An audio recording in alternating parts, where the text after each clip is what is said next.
All right, so I'm back to continue the 5 C's of survival from my point of view, from my perspective. So far we've covered cutting and we've covered cordage. This one is going to be carry.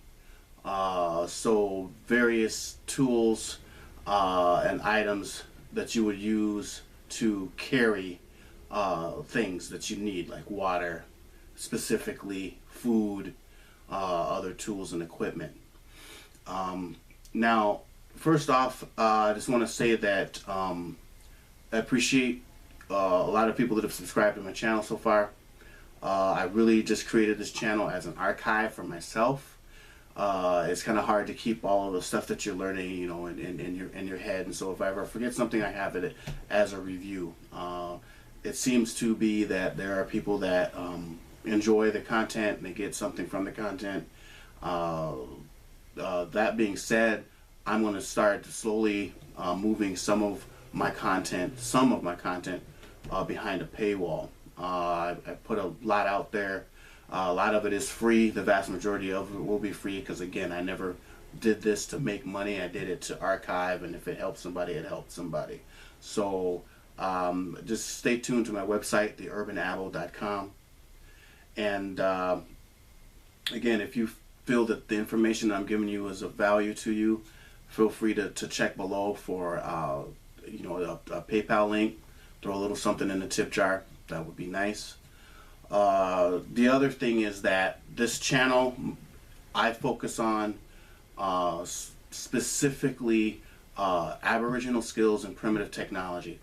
I don't really do a whole lot of modern or practical or military survival technology. There's plenty of channels out there for that.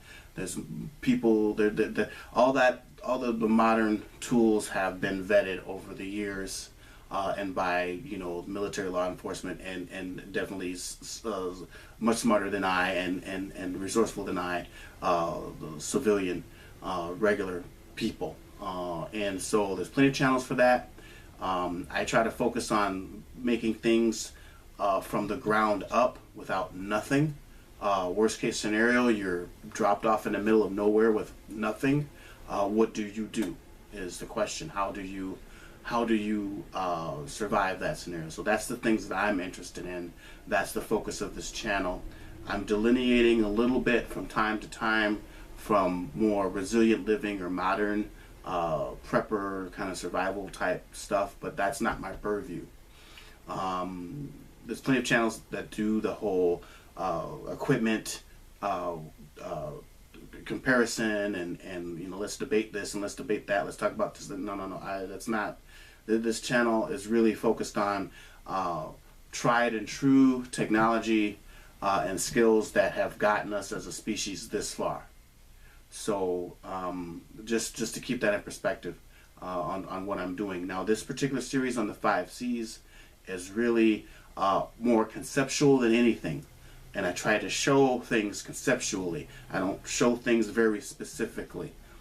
If you've watched this channel for a while and you pay attention to how I try to explain things, I try to be quite general about it. Because again, you don't know what resources or tools you'll have at your disposal. So I don't try not to be specific. In this series, in this particular topic of this series, which is carry, we're focusing on some ideas and why you would have tools or technology to carry items. All right. So, and again, I'm gonna cover some modern things, but my main focus is on the primitive stuff. Again, if you have nothing, and that happens far too often. It'd be nice to be able to carry what you need. The store-bought lighters and store-bought cordage and all this and that. Maybe you don't have the funds or the resources. Maybe you thought you would have those things or have access to those things, and things went left, and now all of a sudden you are really without those items that you thought you were going to need. You're going to have those resources. So what do you do? Is my question, or at least that's what I try to answer for myself. So for carry, we cover kind of primitive. This is primitive aspects and the modern aspects. As an example, this is a willow basket that I made. Again, it's not a great work of art. I'm not a basketry artisan. I suppose I could go that way. I try to be more of a generalist. And again, there's plenty of videos of very skilled artisans, basketry artisans, if you want to dive into this aspect. But this is just a round carry willow basket.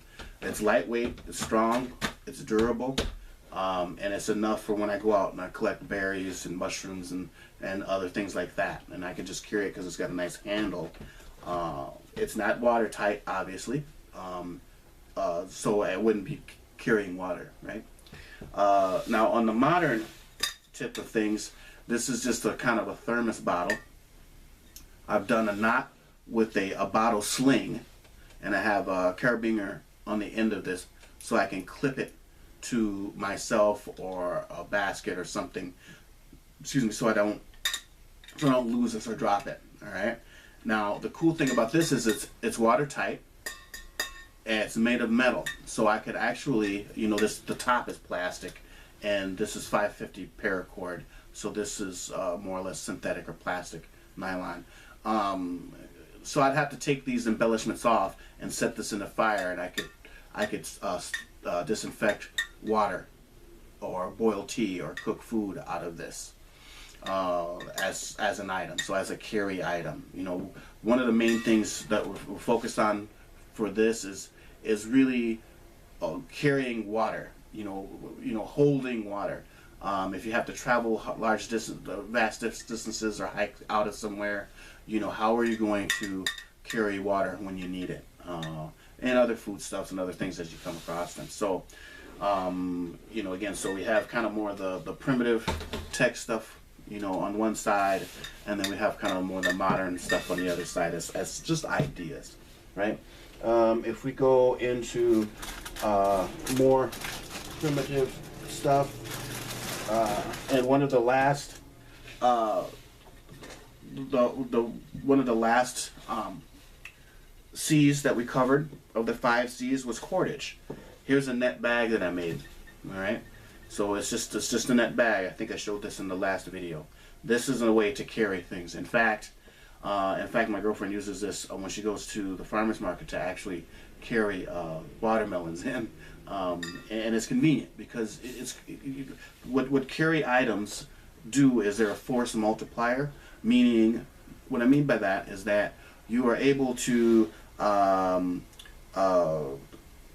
aggregate a lot of items, many multiple items that you cannot possibly carry in your hand into one larger item that you can sling over your shoulder or around your head as a headband, or carry in your hand or 2 or 3 digits of your hands while your other fingers can do other things.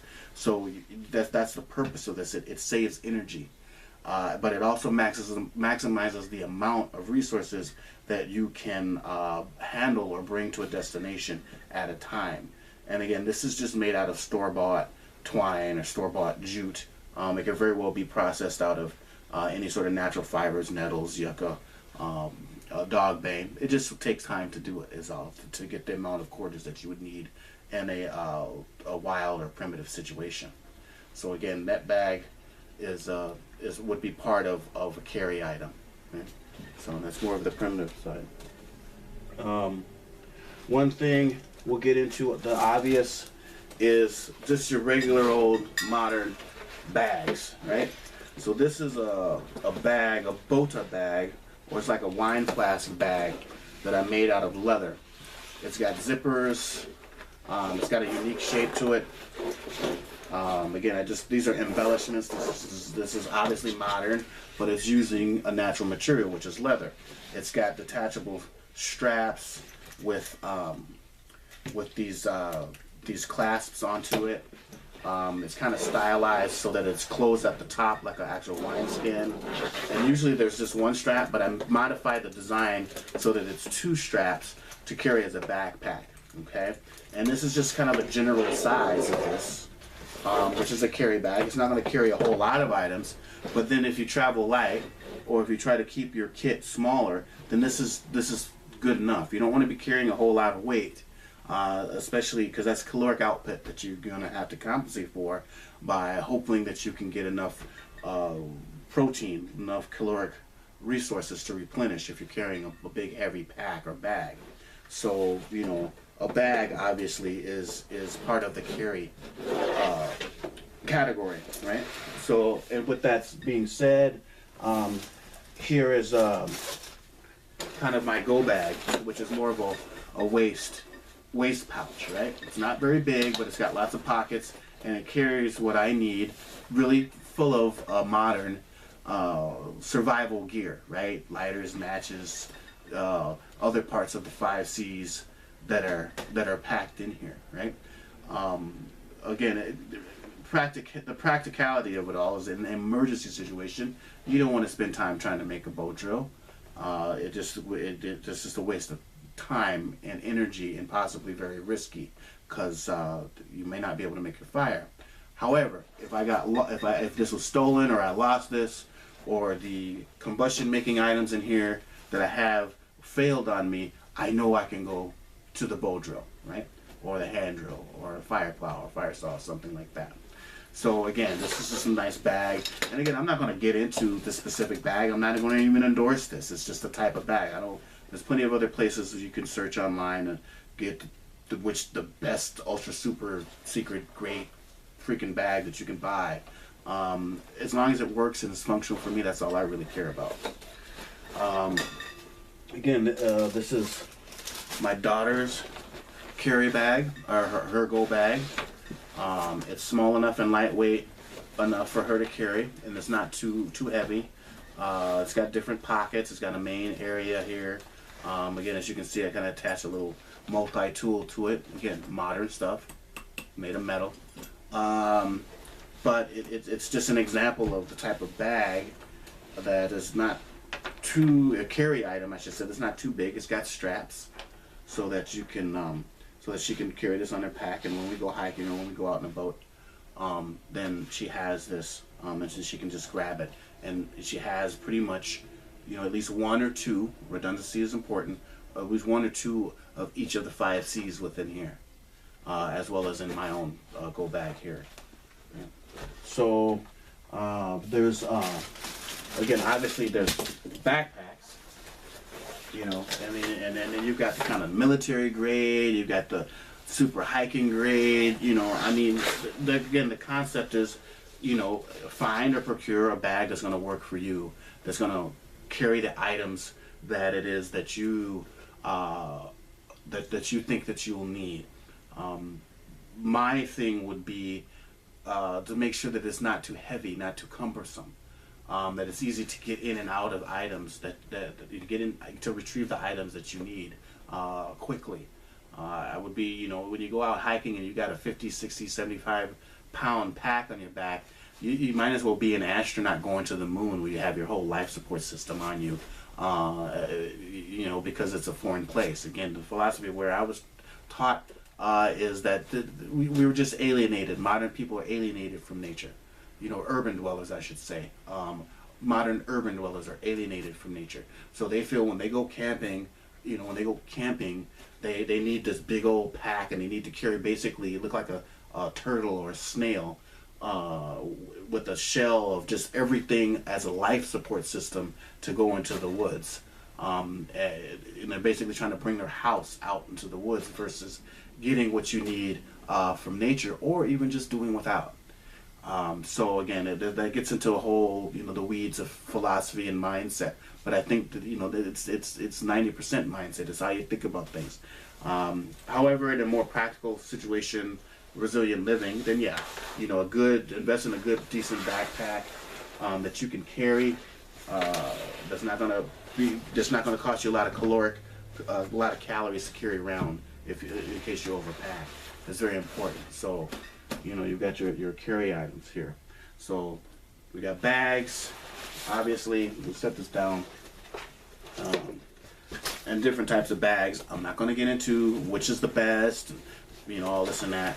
I just know a decent backpack for me will be fine if I really needed one, but ultimately I like to travel light, so just a little waist fanny pack like this will work.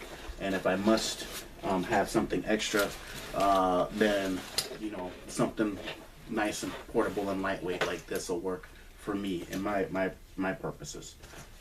And again, this is just a smaller, kind of a little, stylish kitty sort of rucksack or backpack. Now, when we get into carrying,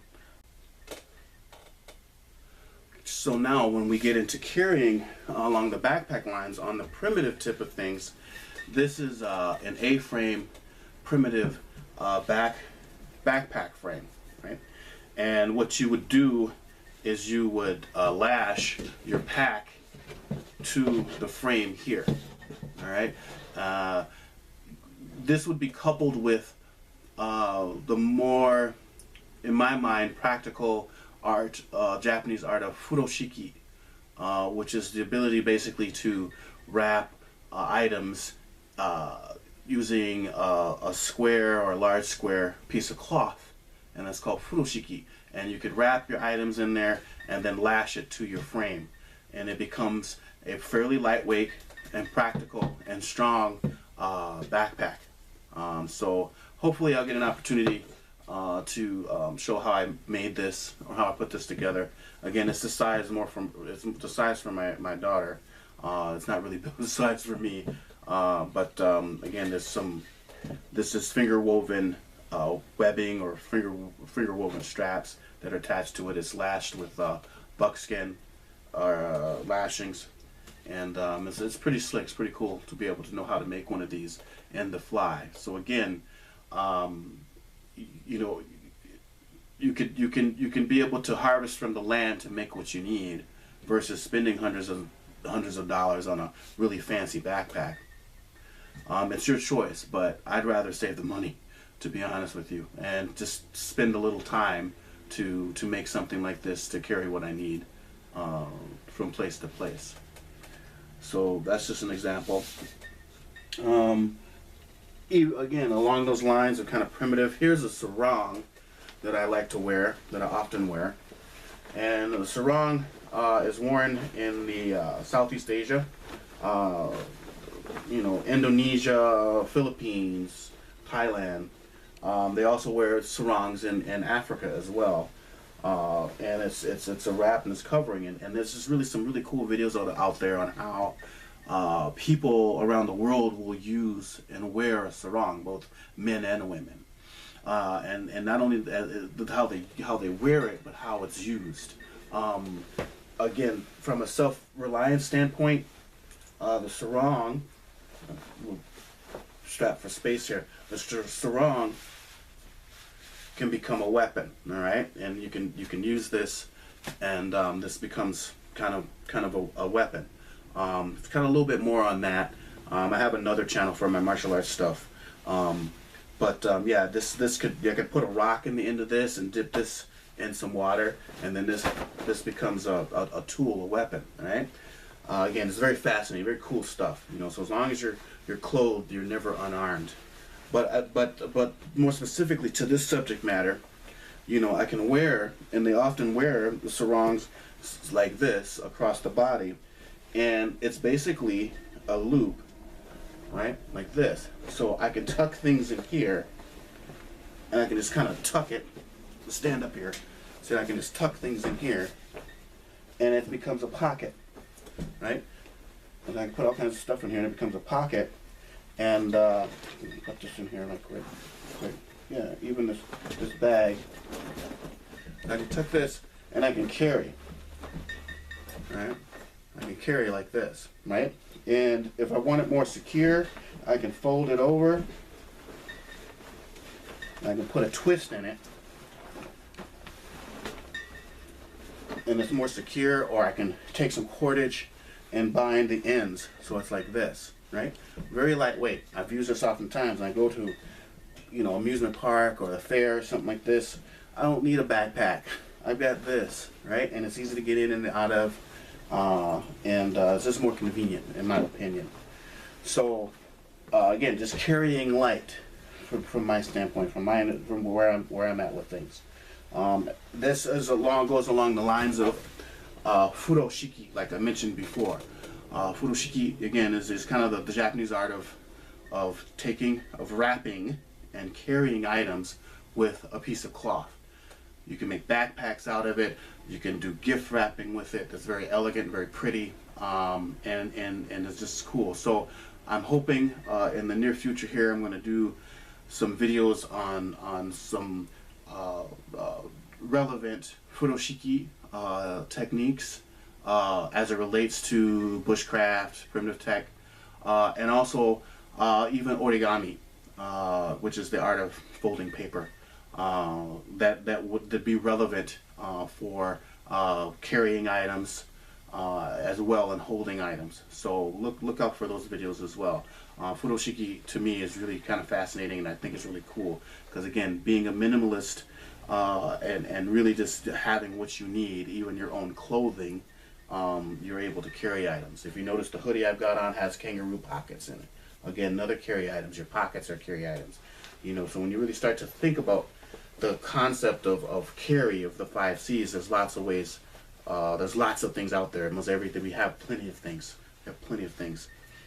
So let's get more into the modern aspect. This is a bag that I got in Japan, and it's just a bag that comes like this. It's this little pack that you can keep in another bag, so when you need an extra bag, mainly for shopping. But I thought this was fascinating because it folds in on itself, right? And it's got a zipper. It comes out. And this is something you could put in your go bag or keep in your car for when you need that extra, or your backpack, when you need that extra pack. So again, it's got straps like a regular backpack, but it's an extra way to carry items, right? Extra way to carry items, right? So this is what it looks like, and it was just in this little, easily folded, tucked away, portable, self-contained gimmick here. So pretty fascinating, pretty cool. Again, something I would keep in a kit in the car when you need an extra bag or backpack to carry things, to hold things. So now I think, I could go on and on. There's boxes, there's bottles, there's jars, there's vases, clay items you can make, ceramic items that are carry items, but are they convenient to carry around from place to place? Not so much, because again, you're thinking of carry versus contain, which is more sedentary. You want to store grains or some foods, you'd probably make a container to store those items. Maybe even potable water. Once you have water, you may need to store it, and have a jug or bottle or ceramic, earthenware items to carry, to hold those things in. So again, just to give you some ideas about what the 5 C's are, especially when you're putting together a kit, or when you're thinking of, okay, what is it that I need if I find myself in an emergency or survival situation. So next.